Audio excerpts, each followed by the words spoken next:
What up, Kings fans? We're here, we're drinking beers, and we're talking about your Sacramento Kings. Welcome back to another Royal Rebounds Podcast with Calvin and Barry.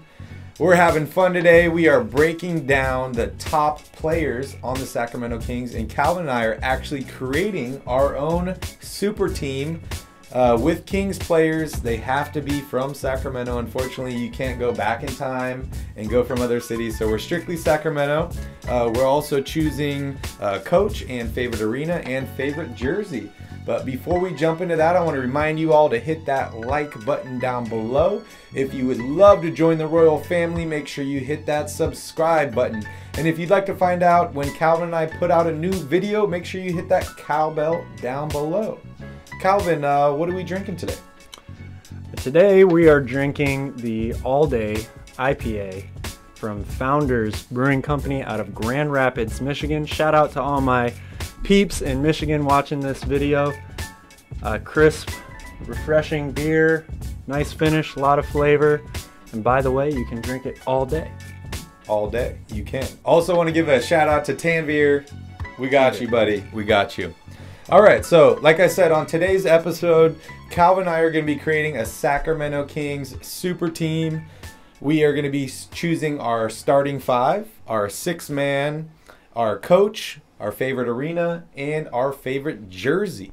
So Calvin, I'm going to let you start first. Thank you. I'm going to start with my point guard here. I think this is a pretty obvious one since Oscar Robertson is off the table. I'm going to go with arguably the second best, if not the future best guard to ever put on a Sacramento Kings jersey, and that would be De'Aaron Fox. The guy has steadily improved every year in his 5-year career. He had an amazing season last year. So talented. De'Aaron Fox is going to be my point guard. Who you got? This was tougher than I thought.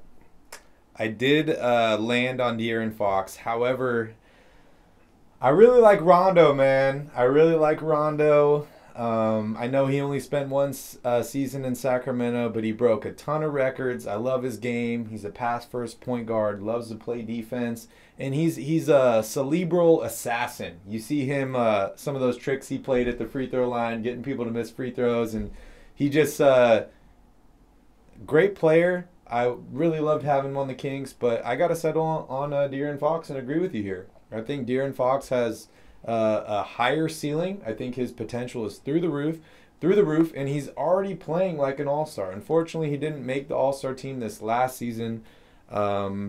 Many people would say it's probably because he is in Sacramento in a smaller market team where he's not getting the recognition that he deserves. But I'm going with Fox. I think he's a great starting point for this team. Yeah, I agree. I love Rondo, but he just hasn't played enough for the Kings. He's an all-time great for the Boston Celtics, and we gotta roll with our guy here, De'Aaron Fox. I'm a big white chocolate fan as well. It was hard for me. I kind of debated on whether or not I would have him and De'Aaron Fox in my backcourt. So an honorable mention, I guess, to Jason Williams, who is one of my favorite Kings players to watch. But De'Aaron Fox is a better point guard than Jason Williams. So the elbow pass is pretty amazing, but it is. You got to give it to the speed, right? You got to give it to Swipa. My shooting guard, hard to disagree or argue with this one. He may be the greatest shooting guard in Sacramento Kings history. Mitch Richmond, who didn't start his career in Sacramento, but is probably most well known as a King, even though he did win a championship with the Lakers in the last year of his career, but we'll forget about that. Mitch Richmond was a scoring machine. The guy never averaged less than 21.9 points per game in his career in Sacramento. Went through some tough seasons in Sac, but he was one of the staples of this team, a rock for the city, and is now still a part of the organization as a broadcaster. So I got to go with Mitch Richmond here. Another tough decision for me here. Obviously Mitch is the best shooting guard in Kings history, or Sacramento Kings history. However, when I was creating this team, I was looking at more of a fit. I was looking at more of what players complement others and how I'm going to create this team, not just the best player at every position. I really enjoyed watching Kevin Martin. He was potential for me. I know he's not there on the defensive end of the floor, but I've been to a few games where he put up 40 points. Unbelievable scorer. So it was really hard for me. Marcus Thornton, another volume shooter that I liked that was on the team, but ultimately you got to go with Mitch Richmond on this one. So I agree with you again. Yeah, you make a good point. There's a lot of different ways that you can construct this team, and I guess for me the way I'm looking at it is this is my all-time Kings team. So it's going to be my best player at each position that's ever played for the Kings. So that leads me into my small forward. I'm going Peja Stoyakovic, both because he is one of the all-time leaders in a lot of statistical categories, mostly shooting for Sacramento. He's the all-time leading free throw percentage shooter, all-time leading three-point percentage shooter, most threes made in a Kings uniform, and was such a big part of the renaissance of the team that became good, should have won an NBA championship back in the early 2000s. And I also think that he complements this team very well. You know, you have a great backcourt in Richmond and Fox, and then you're going to space the floor with one of the best three-point shooters of all time, and an all-star as well, and a three-point champion. So I'm going Peja here. That's a great pick. You know I love me some Peja Stoyakovic. I was happy to see him move on and have success with the Hornets, win a championship with the Dallas Mavericks. That was really exciting and cool to watch. Unfortunately, I did not select him for this starting small forward position. But before you guys all get on me, don't worry. He will be there soon. Don't worry. I'll talk about him in a minute. I am going with none other than Ron Artest at the 3. I just enjoyed him in Sacramento so much. He is a team-first guy. He loves to play defense. Also a great three-point shooter. As we saw him move on to the Rockets afterwards, he took them to the playoffs, was their franchise player for a little bit due to injuries to Tracy McGrady and Yao Ming. He was also a coach favorite and loved our coach, Rick Edelman. He even offered to play for no money so that the Kings were able to re-sign Edelman in 2006, which unfortunately didn't end up happening. I love all the stories about Ron Artest. I know there's one about him applying for a job at Circuit City so he could get a discount on a TV. A lot of good stories about him. So I got to go with Ron Artest at the 3. Yeah, great player. Somebody who's got, you know, one of those Dennis Rodman-like personalities in the NBA, and an unbelievable defender. You know, I'm a big defense-first kind of guy. You got to have somebody like that on your team.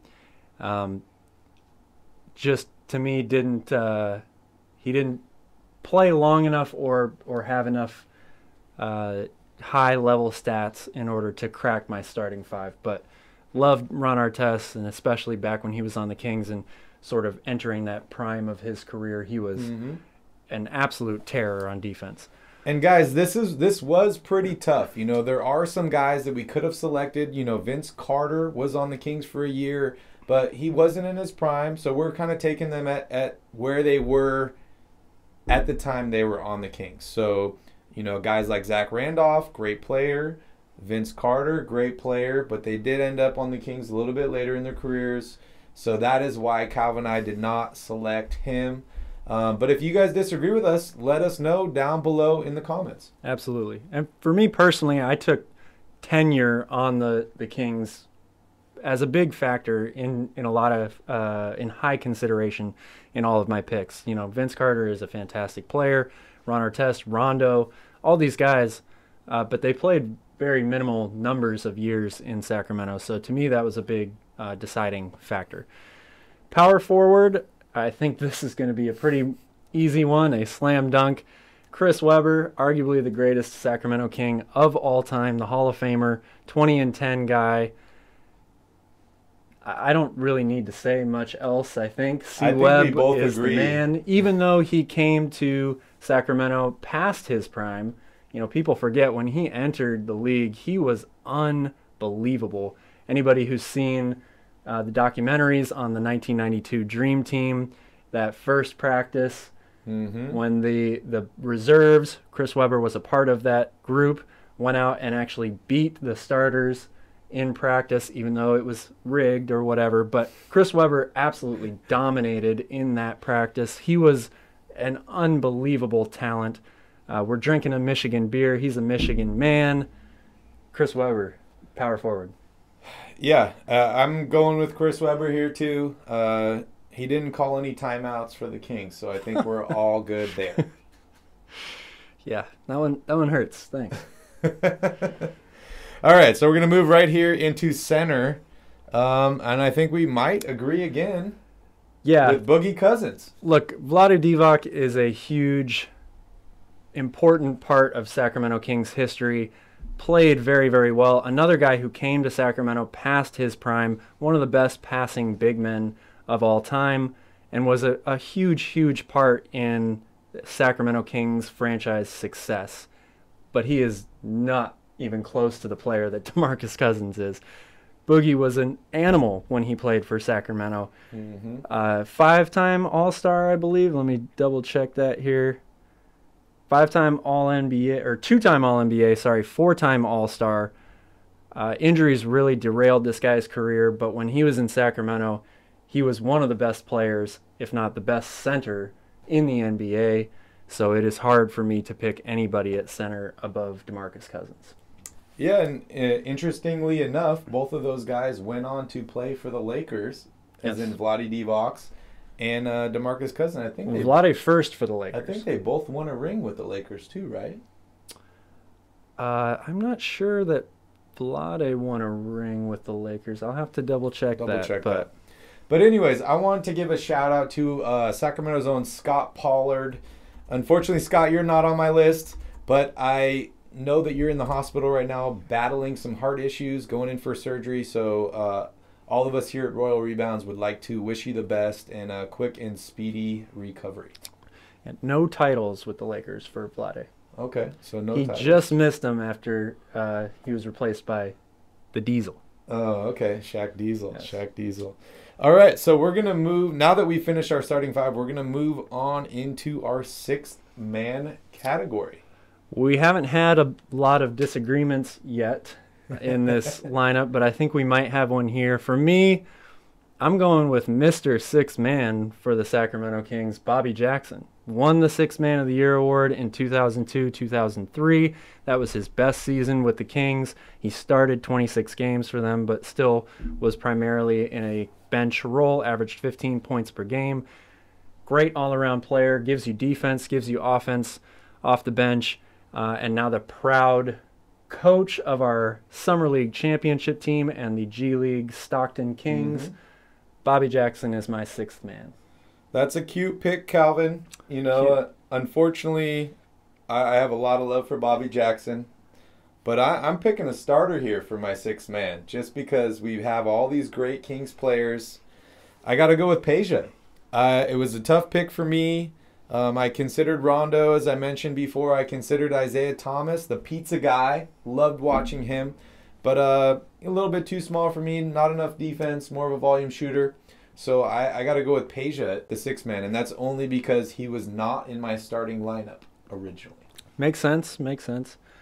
Let us know if you agree, disagree, whose lineup you like better, if there are any changes that you would make, whether it's in the starting lineup or coming off your bench. We would love to hear from you in the comments down below. All right, that being said, let's just get head coach out of the way because I think this is a very easy one. I'm going Rick Edelman. He is by far and away the greatest head coach in Sacramento Kings history, highest win percentage, best playoff win percentage, not even close. Luke Walton is actually second on the list in terms of winning percentage in Sacramento Kings history. Edelman was a phenomenal, phenomenal coach. Everybody loves playing for him. He's highly revered around the league.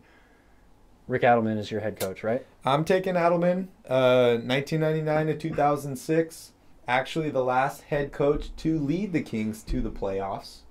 And as I mentioned, one of Ron Artest's favorite coaches. Yes. He was a player's coach. All the players loved him. And many of you probably don't know this. Rick Edelman actually played for the Omaha Kings in 1975. Only one season, but he is a King. for life. He is, without a doubt. We miss him. Yes, right? Come back, Rick, please. All right, we're going to jump right in here into arenas. This was a tough one for Calvin and I. There's a lot of history at both Arco arenas, and the new arena is so amazing, but there hasn't been much winning done there. So What are you taking here? So I think, depending on how old you are, that probably influences your decision in this particular pick. Golden One Center is a beautiful state-of-the-art arena. I love going to games there. I've sat all the way up at the top next to the Sierra Nevada bar area. It's a great spot to watch a game, even though you're high up in the stands. I've sat almost down on the court. The Proud Ale is brewed specifically for the Kings. There's all types of technological advances that Golden One Center was one of the first arenas to institute. And it's right in downtown Sacramento, too. Really hard for me to pick against all of those factors. However, I remember what it was like to go to games at Arco Arena. I remember how loud it was. I remember playoff games in that stadium, and there was nothing like it. And I'm going with Arco Arena for the sole reason of opponents, other teams hated going there. They hated playing games there because they knew it was going to be a rough night. They would have the cowbells ringing in their ears all night long. And that place was just, it was so fun to go to a game there because of the energy level in that building. So, Arco Arena for me. This one is extremely tough for me. My mom actually designed the parking lot for Arco Arena. We still got lost after the games. I don't know how that happened. Shout out, Mom. Thank you for designing and getting us lost in the parking lot. But I had a lot of fun at Arco Arena. I had a ton of fun. It was kind of weird when they changed the name to Sleep Train Arena and all that stuff. I remember my last game there, walking up and down the stands with plywood everywhere. And my stepdad's like, they just spent $1 million renovating the arena. And I'm like, where? Where? So Arco Arena. I actually got to play on the floor at Arco Arena too. I forgot to mention that, but that was a super cool moment for me. Yeah, very cool moment. So Arco Arena, I love the vibe. I love the atmosphere. I love the culture and the winning that happened there. But I got to take the new arena. I've been there maybe six games since they opened the new arena, maybe 7 games, but I had a wonderful time every time. I got to go under the clubs and had a great time there. I love the extra level, as you mentioned, with Sierra Nevada, drinking beers and watching the games. I just had a phenomenal time. So I got to take Golden One Arena. And on a side note, I want to mention the Kings were actually the first team in the NBA to accept Bitcoin as payment. Pretty amazing. And Tyrese Haliburton, I know you bought a Bored Ape Yacht Club this week. Welcome to the club. And let's not forget, Golden One Center kept the Kings in Sacramento. So very, very important arena. This was a really tough one. It's on David Stern way. We're all forgiving David Stern for screwing us over on the Patrick Ewing pick. Calvin and I will be doing a podcast on that very soon. As many of you might know, or you might not know, about the frozen envelope with the bent corner and all that stuff. Patrick Ewing should have been a Sacramento King. Sorry, Dad, you're not going to like that one. But all right, so Golden One Arena for me. Let's move on to jerseys. Okay, so this is another tough one to pick from because the Kings have a ton of they've got a ton of jerseys. And this one, by the way, little asterisk, we're allowing this to be expanded on throwback jerseys because they can still wear them in Sacramento, and it doesn't apply to specifically the Kings. But for me, there's one era in Sacramento Kings history that is the most important, that stands out. That's the late 90s, early 2000s teams. So I'm going with this guy right here, the all-black, white letter Kings old school logo with the purple outline around it. Just a classic jersey to me.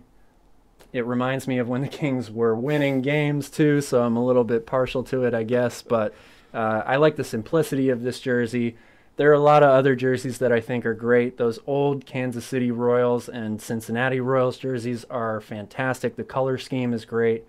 But to me, this is what embodies the Sacramento Kings the most when I think about it. So yeah, great jerseys, great memories in that time. And yeah, a lot of good stuff. As many of you can tell, Calvin is stuck in 2000. I think a lot of Kings fans are. With his roster and his coach and his arena and all that. He would love to go back. And, you know, it is a great jersey.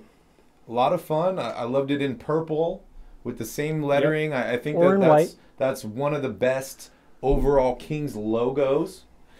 But I got to go with the black jerseys from the Tyreke Evans days.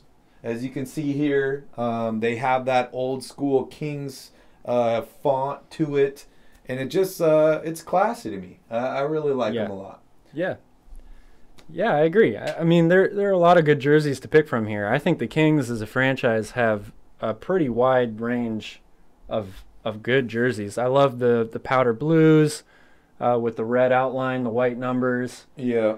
I don't like the blue really nice. Sacktown ones. Those are ugly. Yeah, to be honest with you, I don't think Sacktown should ever be on the front of the Kings jerseys. I don't like that name for some reason. Better than Cream City.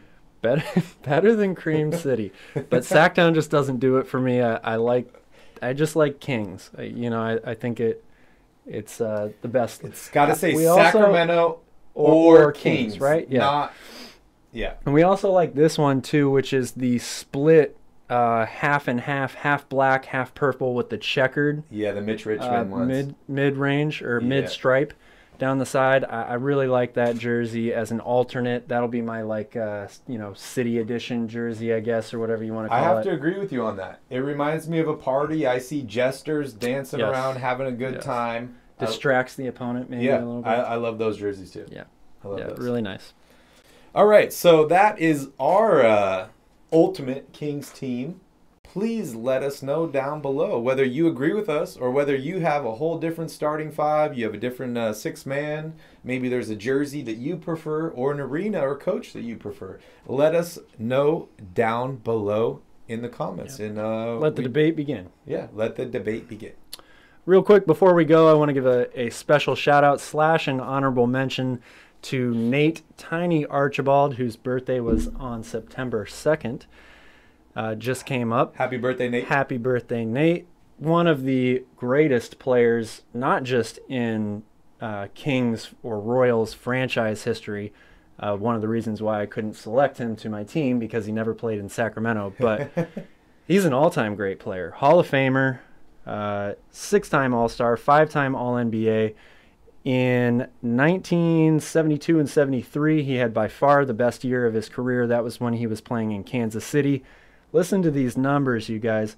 34 points a game, which was the scoring title that year. 11.4 assists per game, which was the assist title that year. He played a staggering 46 minutes per game in 80 games played that year.